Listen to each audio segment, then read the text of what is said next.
Na sziasztok! Csak sikerült összehozni, ugye? Egyik ismerősöm addig mondta magáét, hogy végül csak rávettem magam a Fantasztikus 4-es első lépésekre, és hát meglepően azt kell mondjam, hogy...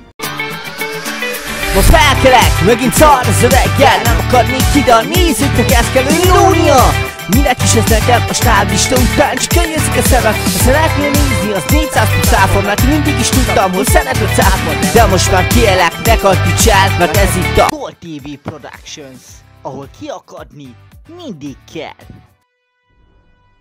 Na de, milyen a film? Hát ez az.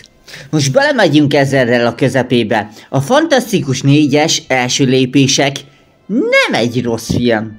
De ezek a címsorok, mint például az évek óta a legjobb Marvel projekt, őszintén szólva, kissé eltúlzottak. A dolgot annyira ünneplik, hogy szinte azt hiszed, a film meggyógyította a rákot. Végül is nem is olyan rossz, de azért jól szórakoztam. A film kinézete fantasztikus. Ha.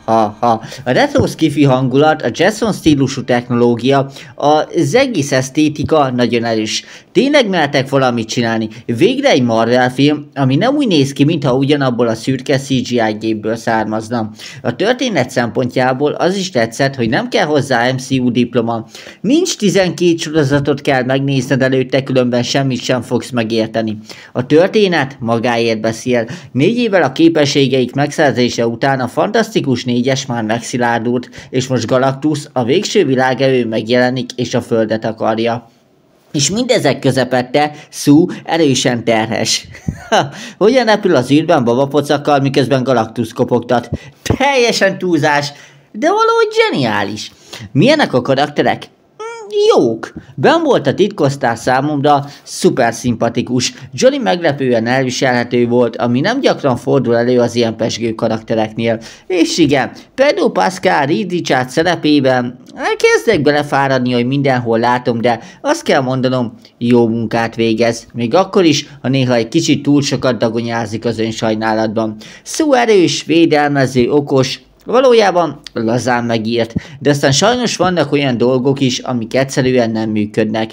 Például az ezüstutazó, vagy inkább Sálabál. Az egész történetére először utalnak, aztán teljesen elhallgatnak. Néhány jelentőségteljes pillantás, egy kis űrszeletet Johnnyval, és ennyi! Sokkal többet kihozhattak volna abból. És akkor jön a nagy finálé. Galactust, aki korábban isteni lénynek tűnt, Sue a végén egyedül egy teleportációs eszközbe taszítja hátra, mintha a munkanélküli segélyhivatalnál várna sorba. A férfi bolygókat fal fel, és ott áll, mintha kábítózsilibben lenne. Nincs ellenállás, nincs igazi finálé, egyszerűen elteleportálják. Hát ezért igazi kár volt. Komolyan mondom, néha olyan érzésem volt, mintha egy Scooby-Doo epizódot néznék. Én szerettem a Scooby-Doo-t, de azért emberek. Nem áll!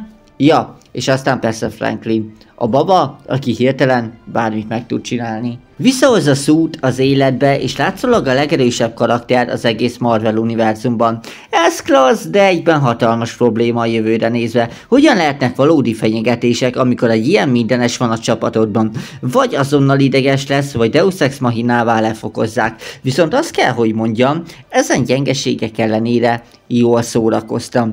Az effektek nagyszerűek, a karakterek működnek, a filmnek van szíve és humora, anélkül, hogy teljesen elveszne a tipikus Marvel bohózatban. Nem egy eredet történet századszóra, ehelyett egy szilárd, önálló kalandfilm, amely reményt ad arra, hogy a Marvel talán újra tudja, hogy kell olyan filmeket készíteni, amelyek nem tömeggyártott termékeknek tűnnek.